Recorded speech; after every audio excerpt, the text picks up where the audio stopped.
Hello and many thanks for joining me on the Express Update. We are coming to you from our studios here within the Ministerial Enclave. We are also on Go TV, channel 184. I am Peter. This year coming up in our stories, Civil Service Week Interministerial Games kick off as Sports Minister urges Ghanaians to use legitimate route for World Cup travel.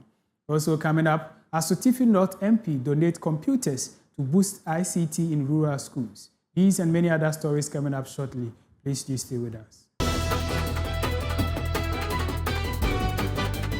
And now the news in detail. The head of the Civil Service of Ghana, Dr. Evans Agridako, has called on civil servants to recommit themselves to national development and improve service delivery. He made the call at the official opening ceremony of the 2026 Civil Service Week Celebration Interministerial Games at the Accra Sports Stadium.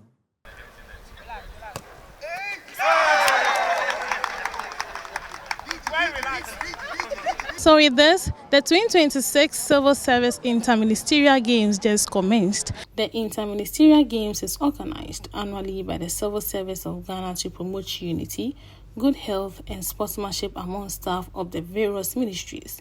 This year's competition features 32 male and female teams competing in football, tennis, arm wrestling, and other sporting disciplines, with the fiercely contested football matches expected to showcase impressive skills and teamwork among the participating ministries.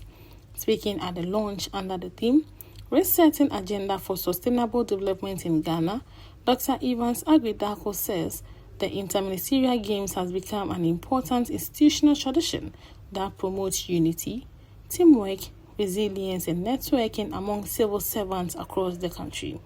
According to him, the Civil Service Week celebration is not only an opportunity to celebrate achievements within the service, but also a moment for civil servants to reflect on their responsibilities in supporting government policies and driving national development. Now, this gathering, ladies and gentlemen, represents yet another important moment in the calendar of the civil service, where we come together not only to celebrate our collective achievement, but also reflect on our responsibilities as civil service staff and renew our commitment to national development. And as you are aware, the main object of the civil service is to assist the government of the day in the planning, or in what we call in the crafting of the policies and implementation of same for national development. Over the years, the Civil Service Week celebration has evolved into a significant institutional tradition. It has become a platform for strengthening unity across ministries and departments, deepening professional collaboration, and promoting a shared identity among civil service staff. Ladies and gentlemen, this year's theme, the Resetting Agenda for Sustainable Development in Ghana, the civil service's responsibility, is both timely and compelling. It calls on civil service to reposition itself as a central driver and a major catalyst of Ghana's development transformation agenda. Ladies and gentlemen, the civil service occupies a very strategic position within Ghana's governance architecture and as the machinery through which government policies and programs are formulated and implemented. The introduction of the civil service team reflects our commitment, our recognition that a healthy, motivated, cohesive, adaptive, agile workforce is essential for effective public administration. This year's curtain raiser not only adds excitement to the celebration, but also reinforces the spirit of unity and collaboration that is essential for national development. The Honorable Minister should be informed. Welcome, Chief Director of Ministry of Energy and Green Transition. Chief Director of Sports and Recreation, please inform your minister that we are told that the Black Stars coach is still putting his team together, finalizing his squad for the selection for the World Cup. And I would like to respectfully encourage him to also pay attention to this engagement. as I'm confident that many of the players he seeks can be identified from here. At the ceremony, the Minister for Sport and Recreation, Kofi Adams, described the theme for this year's Interministerial Games as timely, stating that it aligns with government's research agenda. He also noted that a healthy body contributes to a productive workforce, urging workers to take advantage of the exercise opportunities provided by the game. I think the head of civil service is right that when we talk about research should not happen only at one side. When you are resetting even your body, you reset only your thighs, or you reset only your tummy, or you reset only one part of your body, you don't fit well. So the body must be reset in its totality. Civil service is a major component of our governance system. And so the government has a tone of what? Resetting.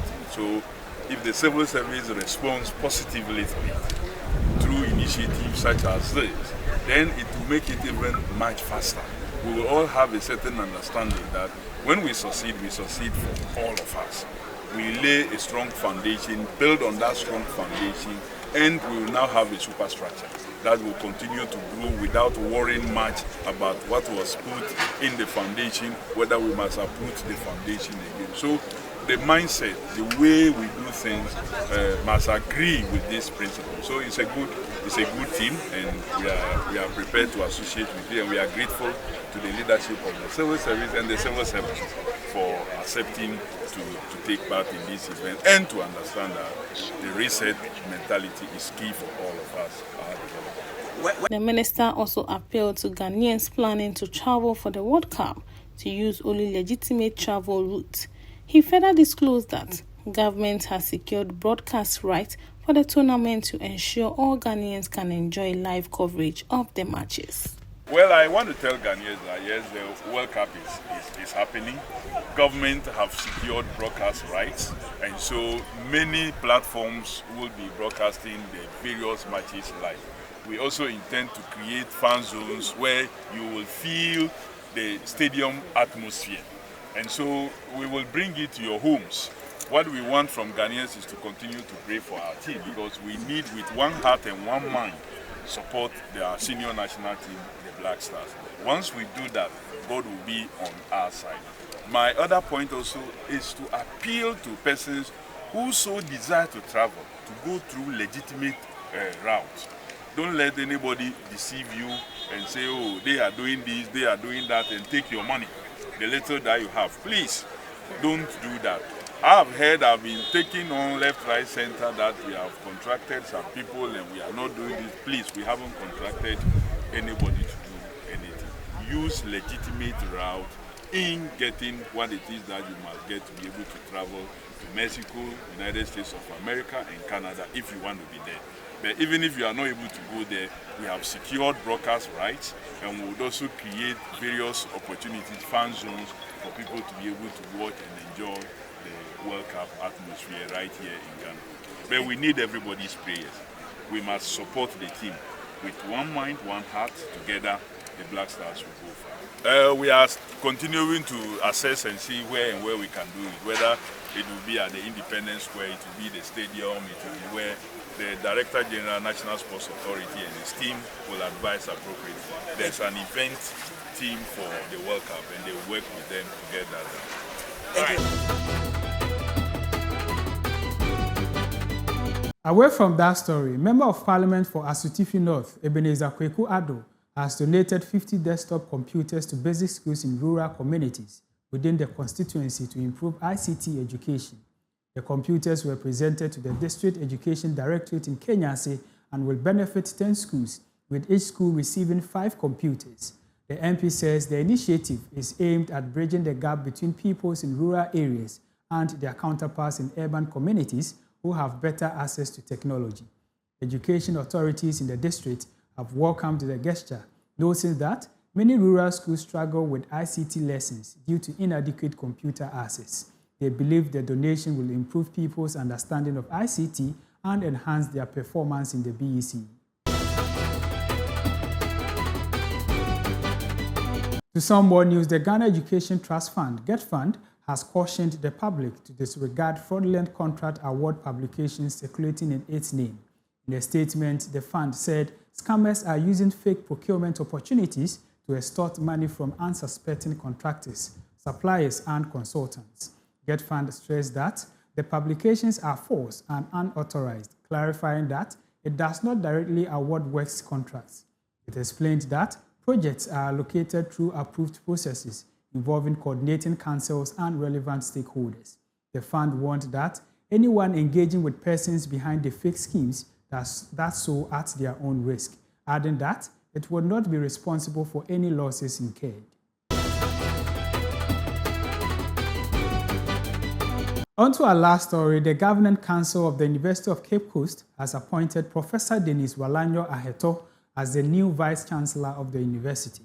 According to an official notice issued by the Council Secretariat on May 15, 2026, the appointment was made during a special meeting of the Governing Council held on the same day. Professor Aheto, who currently serves as the acting Vice-Chancellor and Pro-Vice-Chancellor of the university, will officially assume office as Vice-Chancellor on August 1, 2026. The appointment is expected to usher in a new phase of leadership for the university as stakeholders look forward to continued academic growth, innovation, and institutional development. And that's how we wrap up on the Express Update. Thank you for sticking and staying with us. I am Peter Nsia. Remember, the news keeps changing every day, but integrity must never change. Do enjoy the rest of our programs.